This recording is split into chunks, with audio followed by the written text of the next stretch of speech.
Assalamualaikum warahmatullahi wabarakatuh. Teman-teman, kembali lagi di channel YouTube saya, Khairun Imam.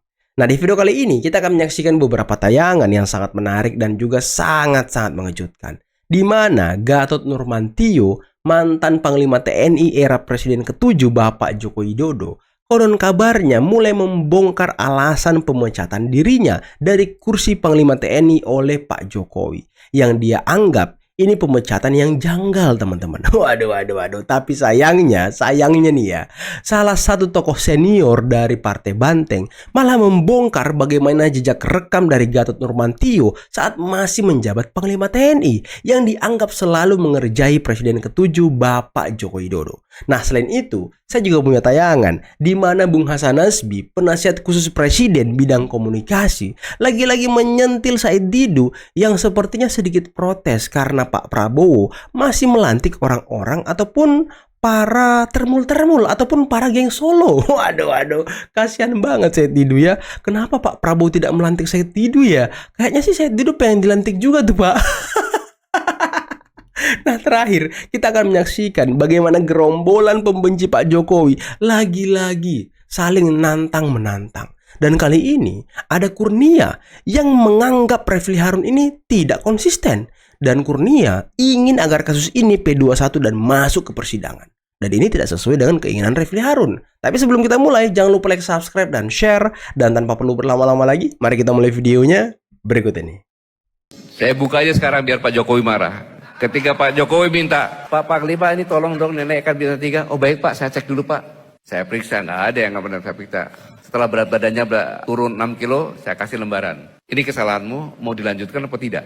Kalau kamu nggak mau, lapor lewat jalur mana bilang. Biasanya saya panggil, Pak Panglima dia masih suka di sana. Oh ya Pak, tidak apa-apa Pak, bagus di sana aja. Nggak jadi naik bintang 3 dia. Dan itu berulang kali, lama-lama ketawa juga saya kan. Ya sudah, so ditendanglah saya gitu kan. Waktu ulang tahun TNI di Cilegon tahun 2017, Pak Jokowi itu jalan kaki, naik ojek, jalan kaki, naik ojek. Istrinya tiba, naik ojek, jalan kaki, naik ojek, tiba setelah acara selesai. Gatot yang menyambut bersama Tito waktu itu, menyambut kedatangan Presiden. Mohon maaf Bapak Presiden, rakyat begitu mencintai TNI, membludak semua, tidak bisa terbendung. Ya, kata. Diam-diam, Jokowi tugaskan Pratikno. Telepon Kapolda Banten. Waktu itu Kapolda Banten Sigit, yang Kapolri sekarang. Kami tidak dilibatkan, Pak, kata. Tidak dilibatkan. Ditelepon Korlantas sama Pramono Anum, kami tidak dilibatkan. Oh, begitu cara kau mengapakan saya. Waduh, Gatot. Rupanya ya, sekelas HUT TNI loh. Dia tidak menyiapkan koridor, dia tidak menyiapkan protokol agar Pak Jokowi bisa sampai ke lokasi acara. Tidak melibatkan Polda Banten, tidak melibatkan Korlantas. Yang akibatnya apa? Pak Jokowi jalan kaki, Ibu Iriana jalan kaki, naik ojek. Ini kan keterlaluan. Emang suka ngerjain presiden orang ini. Aduh, luar biasa. Pantas saja kau didepak, bukan karena jenderal-jenderal bintang 3 itu. Nah, tapi kalian yang nonton video ini, coba komen di bawah. Apa sih prestasi Gatot ini selama menjadi Panglima TNI? Saya kok nggak pernah mendengar ini ya, jejak rekamnya yang baik gitu ya kan. Kalau saya ingat, waktu itu dia hanya ingin membenturkan BRIMOB dan juga TNI. Iya nggak sih? Muncul lagi nyinyiran berikutnya. Ini presiden nggak bisa lepas dari Jokowi nih. Kenapa? Termul masuk istana lagi. Nah, ini menurut saya dia udah mati gaya nih. Sudah nggak tahu lagi mau apa, menjelek-jelekan apa. Kemudian balik lagi ke laptop. Termul. Ya inilah. Ini contoh bahwa saya ketika pemerintah, ketika presiden itu sangat dinamis, terbuka terhadap evaluasi, terbuka terhadap perubahan-perubahan dan perbaikan, kemudian ada saja yang mencari nyinyiran-nyinyiran sampai ke seberang lautan, sampai yang nggak ada hubungannya lagi, tapi kemudian nyinyiran itu dicari-cari. Mas Roy, Dr. Tifa ingin kasus ini dihentikan. Iya, jawabannya. Kenapa kalian hentikan? Waduh. Berarti kalian nggak punya bukti dong. Silakan polisi lakukan tugas akhir ini. P21 kan masuk ke pengadilan. Langkah yang kami tempuh adalah minta kasus ini dihentikan. Pihak kejaksaan dengan segala hormat Jangan menghentikan ini. P21 kan masuk ke pengadilan. Dihentikan. Masuk ke pengadilan. Hentikan. Silakan terus ke pengadilan. Jangan malah berhenti. Dihentikan. P21 kan. P21 kan. P21 kan, hentikan. P21 kan, hentikan. Emang ya, gerombolan ini nggak pernah kompak teman-teman, nggak pernah satu suara. Klaster pertama, Kurnia, Rustam dan kawan-kawannya sangat berani masuk sampai pengadilan. Pokoknya harus P21. Datang Refli Harun ya kan sama tersangka klaster kedua. P21, hentikan. Jujur aja kalian kalau nggak punya bukti, seperti kata Egy Sujana, ngomong aja. Sama orang ini nih ya. Saya Menteri Hak Asasi Manusia, ya, sebagai wakil dari pemerintah, ya, saya menyatakan negara tidak boleh memenjarakan rakyat, termasuk Amin Rais. Sepakat. Tapi Teddy boleh, Teddy boleh, karena ini kan individu, individu, serangan kepada individu. Tapi negara tidak boleh, ya. Dari Kementerian Komunikasi dan Informasi tidak boleh melaporkan Amin Rais ke polisi. Tapi kalau Teddy boleh. Jadi kita tidak mau institusi negara, apalagi kementerian atau lembaga, digunakan untuk memenjarakan rakyat Indonesia, termasuk Amin Rais. Keren. Tapi selanjutnya, saya sebagai Menteri HAM meminta Amin Rais minta maaf. Atau minimal paling mencabut pernyataannya. Sampaikan sebagai mewakili juga emak-emak dari Jawa Barat. Saya hanya ingin sebagai emak-emak dan ibu rumah tangga juga saya merasakan kesulitan yang sudah begitu sulit selama Jokowi memimpin 10 tahun. Dan sekarang saya pikir dengan terpilihnya Pak Prabowo itu akan ada perbaikan. Tetapi yang kami rasakan sebagai emak-emak di sini semakin sulit dan semakin terpuruk. Apakah Prabowo sanggup atau tidak sanggup? Kalau tidak sanggup, menyerah saja, mundur saja. Masih banyak Pak yang lebih mampu dari Bapak. Bapak jangan suka hanya beromon-omon, terus menyampaikan program-program Bapak yang tidak jelas. Bapak menghabiskan energi, Bapak menghabiskan uang rakyat, Bapak gak jelas Pak program Bapak. Lebih baik Bapak mundur, biarkan rakyat yang menentukan kembali siapa pemimpin yang layak memimpin Republik ini. Waduh.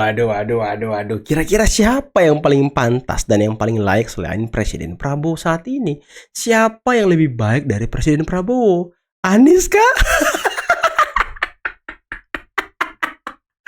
Apakah Anies orangnya, Bu? Waduh.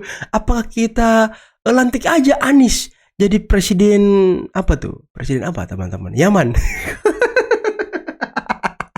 Tapi mengenai hidup makin susah, hidup makin rumit, ya saya cuma mau nanya sama Ibu. Kerjaan Ibu selama ini apa?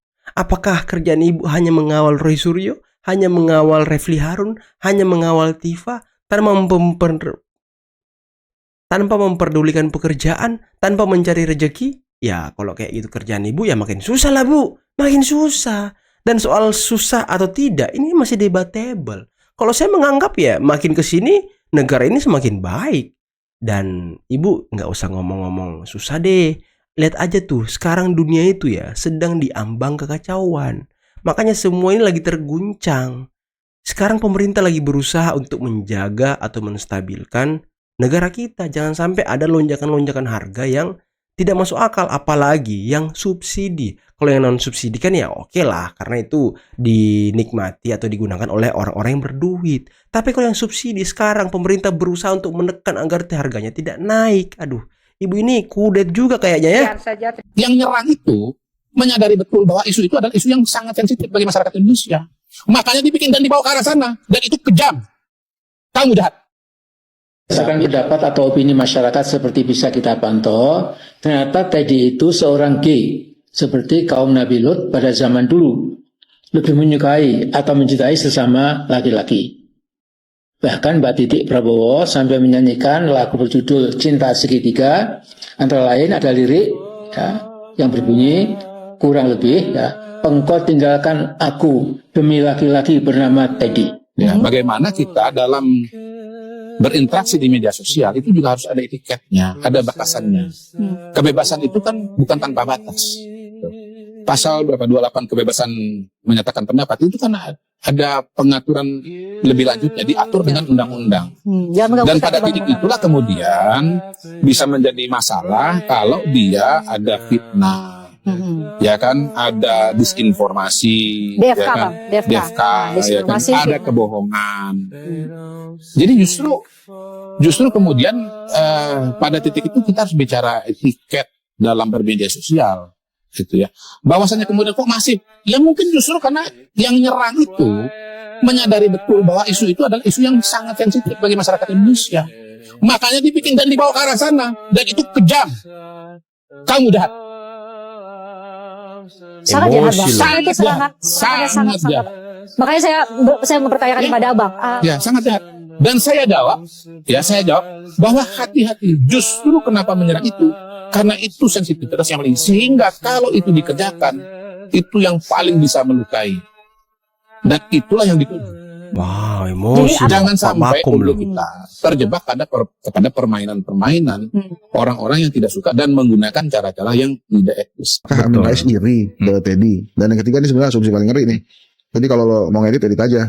Apakah ada yang order ke Amin Rais supaya isu ini naik ke permukaan? Itu misteri ya. Iya, kan? Bahkan kan gue di konten gue tuh gue bilang ini apakah beneran Amin Rais ataukah ini sekedar video AI gitu ya. Tapi kenapa kemudian dia mengungkapkan hal itu gitu. Mungkin dia nggak tahan aja. Kalau kita kan baca WA group itu kan, ini pasti gosip nih gitu. Dia pengen aja gosip itu dimunculin. Gue nggak tahu. Dia menulis, sorry ya Pak Amin ya, gue nggak ngerti lo maksudnya ngomongin itu tuh maksudnya arahnya kemana. Dan sebenarnya gini bro, gue ada pertanyaannya, ini Pak Amin Rais itu sebetulnya mengarahnya tuh ke Teddy atau ke Prabowo sih? Iya. Kan dalam ilmu komunikasi ada bridging kan? Iya betul. Ini jangan-jangan nih bridging doang nih ke Teddy nih. Ngarahnya nih ke Prabowo nih, jangan-jangan nih. Tapi kita nggak pernah tahu itu kan Amin Rais. Kita masih ingat loh waktu video Pak Prabowo gebrak-gebrak meja itu kan, Amin Rais keluar dari belakang kan, wah sangat hopeng gitu kan. Dan mungkin sekarang kok nggak kelihatan gitu. Apakah gara-gara Pak Prabowo lebih memilih Jokowi dibandingkan Amin Rais, ya nggak tahu juga. Tapi anyway, harusnya memang itu nggak muncul dari seorang Amin Rais sih. Jadi akhirnya kita melihat apakah satu itu ini sebenarnya tujukannya ke Teddy atau ke Prabowo sih. Yang kedua, apakah Amin Rais iri ke Teddy. Dan yang ketiga ini sebenarnya asumsi paling ngeri nih. Jadi kalau lo mau ngedit aja. Apakah ada yang order ke Amin Rais supaya isu ini naik ke permukaan sehingga konstelasi yang tadinya hanya riak-riak ini menjadi sebuah kejelasan yang akhirnya berimbas pada keuntungan-keuntungan orang yang punya kepentingan itu. Nah teman-teman, itulah tadi beberapa video yang bisa kita simak, yang bisa kita saksikan pada kesempatan kali ini. Dan saya tertarik dengan analisis dari Bung Hensat, Bung Henry Satrio, yang mengatakan bahwa kemungkinan ketiganya, apakah ada yang ngorder isu ini ke Amin Rais untuk dinaikkan menjadi konten. Waduh. Wow, ini menarik sih. Kalau ada yang order, berarti tujuan akhirnya itu ya Presiden Prabowo, ya kan? Karena tadi Bung Hensat juga nanya, apakah ini ditujukan untuk Teddy semata, ataukah Teddy hanya batu loncatan untuk menyerang Presiden Prabowo? Karena ini menyangkut sasaran antara yang selalu dibahas oleh Bang Sulvan Lindan. Kalau kemarin sasaran antaranya itu adalah Presiden ke-7 Bapak Joko Widodo dan juga Mas Wapres Gibran. Sekarang sepertinya sasaran antaranya ini berpindah ke Seskap Teddy. Dan kalau kalian ingat, beberapa isu yang sangat sensitif menyerang Seskap Teddy belakangan ini teman-teman. Ditampar Panglima Kopassus, Seskap Teddy mengurung ataupun menyaring informasi ataupun menyulitkan menteri-menteri dan Menko bertemu Presiden Prabowo. Kemudian ya isu yang seksualitas ini, dan ini sepertinya serangan yang terstruktur teman-teman, dan luar biasa loh. Bertubi-tubi Seskap Teddy diserang oleh oposan. Dan terakhir puncaknya ya Amin Rais. Tapi apakah Teddy dan Presiden Prabowo terganggu? Ya sepertinya tidak teman-teman. Karena pemerintah ini sekarang sedang fokus bekerja untuk berusaha menstabilkan ekonomi, harga-harga pangan, BBM dan lain sebagainya. Di tengah gejolak-gejolak dunia yang tidak menentu. Dan kita doakan semoga pemerintah kita bisa mengemban amanah yang besar ini, bisa selalu sehat, selalu bekerja dengan baik, dan juga konsisten berada di atas kepentingan rakyat. Jangan sampai pemerintah kita dirongrong oleh gerombolan-gerombolan pembenci. Ya seperti halnya si Said Didu yang sedikit protes ketika Kodari direshuffle tapi dilantik lagi menjadi Bakom, kemudian Hasan Nasbi yang sebelumnya sudah direshuffle kemudian ditarik lagi jadi penasihat khusus. Ya apa ya, ini kan sesuatu hal yang membuat gerombolan pembenci Pak Jokowi makin kepanasan, karena harapan mereka, orang-orang yang pernah bekerja dengan Pak Jokowi di masa pemerintahan beliau 10 tahun tidak dipanggil lagi oleh Presiden Prabowo. Tapi sayangnya, ya sama seperti kata Bung Hensat, sepertinya Presiden Prabowo lebih memilih Pak Jokowi daripada Amin Rais. Dan Amin Rais emang udah gak masuk hitungan gitu ya kan, karena kerjaannya nyinyir mulu di setiap kontennya, entah itu nyinyirin Pak Jokowi, nyinyirin Mas Wapres Gibran, tapi bukan nyinyirin sih, udah di level ngata-ngatain gitu. Dan ini konyol teman-teman. Ditambah lagi dia serang Kaesang. Pokoknya semua keluarga Pak Jokowi diserang sama dia. Nah terakhir ini nyerang Presiden dan juga Pak Seskap. Dan gimana tadi? Perdebatan antara Refli Harun, Egy Sujana, dan juga Kurnia Triroyani, tersangka klaster pertama.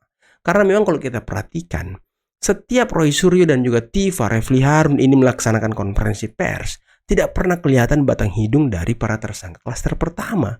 Dalam artian mereka ini terbagi dua, dan tujuan mereka juga berbeda. Ya Roy Suryo gampang lah ngomong, kita masih solid, kita masih satu suara. Tapi kalau kita dengarkan podcast-podcast Kurnia, dia pengen kasus ini segera selesai. Dengan cara apa? Dengan cara P21 masuk pengadilan. Buktikan kalau memang ijazah Pak Jokowi palsu, bertarung gitu. Tiba-tiba Roy Suryo, tiba-tiba Tifa malah minta SP3. Datang pula si Refli Harun, bersurat ke sini, bersurat ke sini. Di DPR dicuekin.